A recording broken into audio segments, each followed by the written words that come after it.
In 1820, a Scotsman named Gregor MacGregor proclaimed himself the cacique of a nation called Poyais, a place that, small detail, didn't exist. He sailed back to Britain, sold land and bonds to anyone with cash and a dream. Then more than 200 settlers crossed the ocean toward their promised land. What they found was jungle, mosquitoes, malaria, and dysentery. Out of those hundreds, only a few dozen survived. This is the story of Gregor MacGregor, adventurer, master social climber, and one of history's most legendary con men. Gregor MacGregor was born December 24th, 1786, in Glengyle, Scotland. He was bound by name and myth to the old Clan Gregor, the clan of Rob Roy, the outlaw folk hero later immortalized by a Liam Neeson film. MacGregor leaned on that legend whenever it served him. His father, a captain linked to the East India Company, died when Gregor was young. His mother and extended family kept him and his sisters afloat. At 16, he joined the British Army and shipped to Gibraltar. He served from 16 to 23, overlapping the Napoleonic Wars, but left few heroic records. What he did have was ambition. He married Maria Bowater, daughter of a Royal Navy admiral and connected to generals and an MP. With family money, he purchased commissions, a normal practice then, and rose to captain, likely for around 900 pounds. He became obsessed with rank, uniforms, medals, insignia, the theater of authority that would define his later fraud. In 1810, he quit the army after severe disputes with superiors in Portugal. Worse for his ego, his former regiment soon earned fame at Albuera and Badajoz.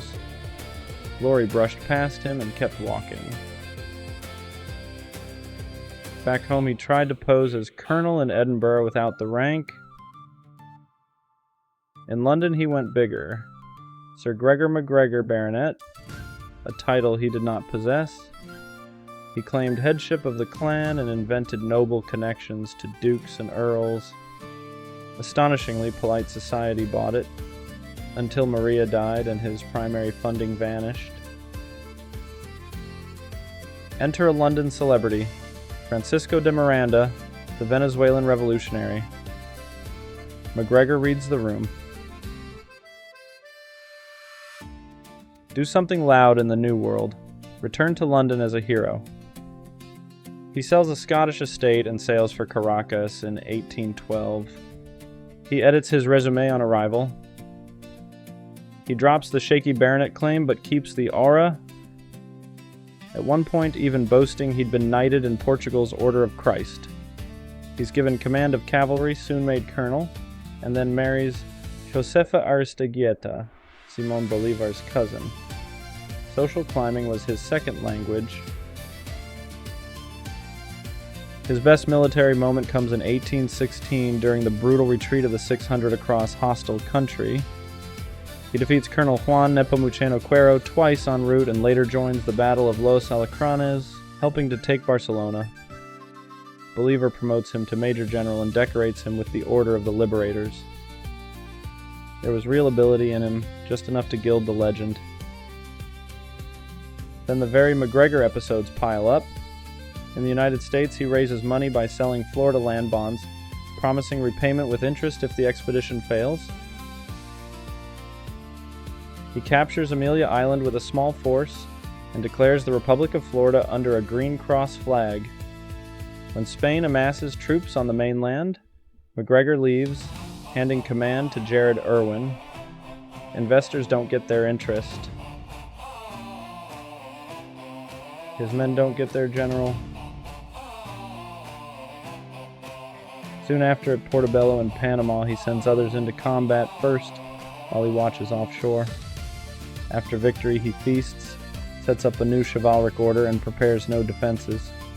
When the Spanish counterattack, he wakes to gunfire, throws his bed through a window, jumps onto it, and paddles toward his ship on a floating log until rescued.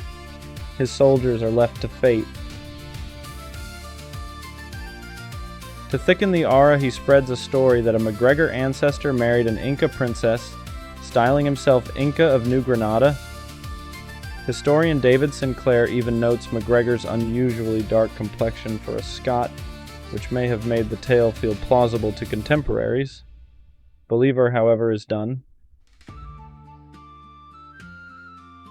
He ordered that if MacGregor sets foot again in South America, he should be hanged.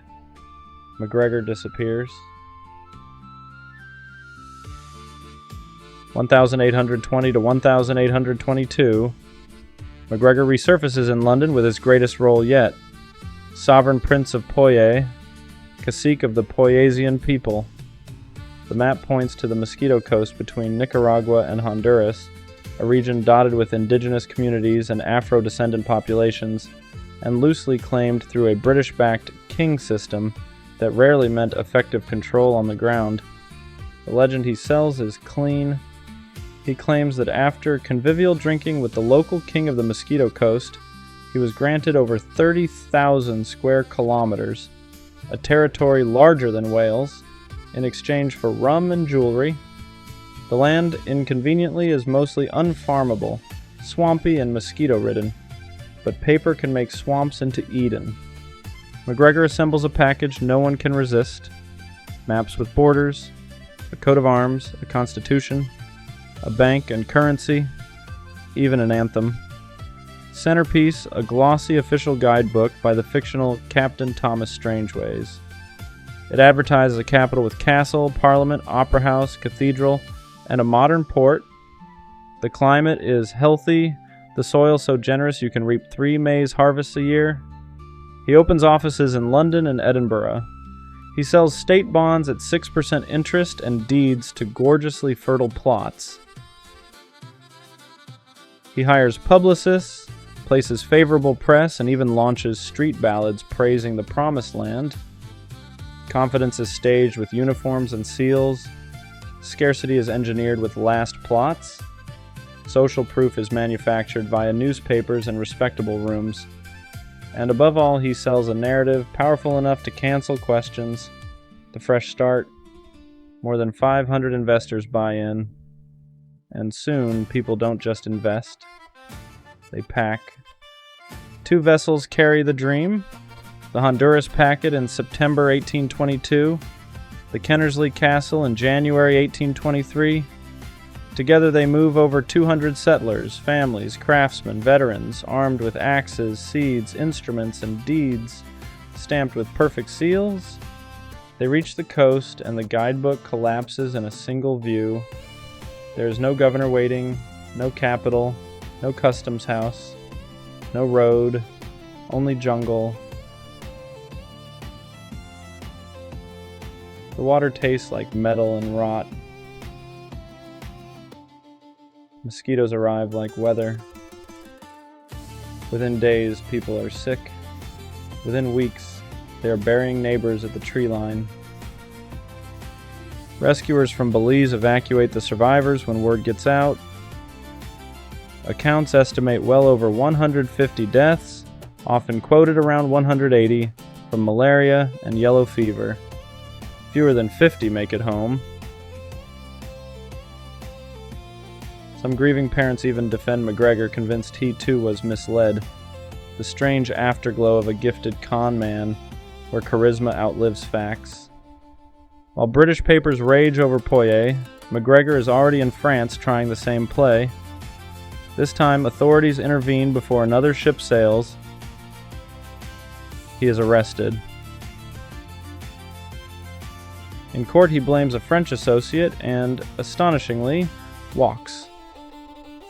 Back in London, he attempts smaller spin-offs of Poyais with land certificates, but the spell is weaker. By 1838, he quits the effort. That same year, Josefa dies. MacGregor returns to Venezuela, where the state restores his ranks and grants him a pension.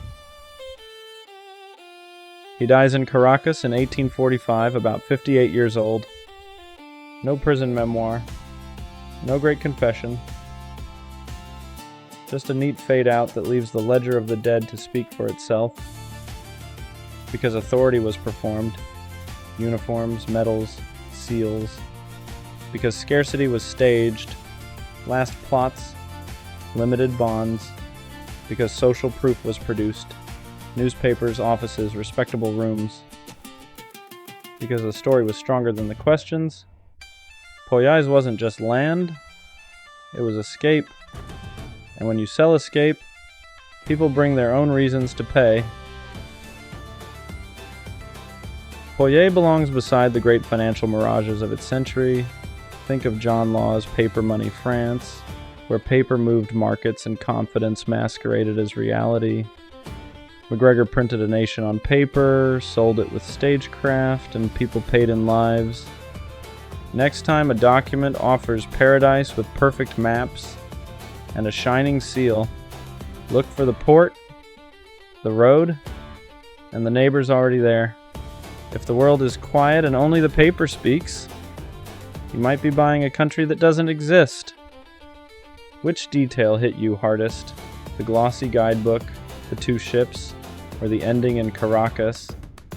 Drop it in the comments and subscribe for more elegant lies and the messy truths they leave behind.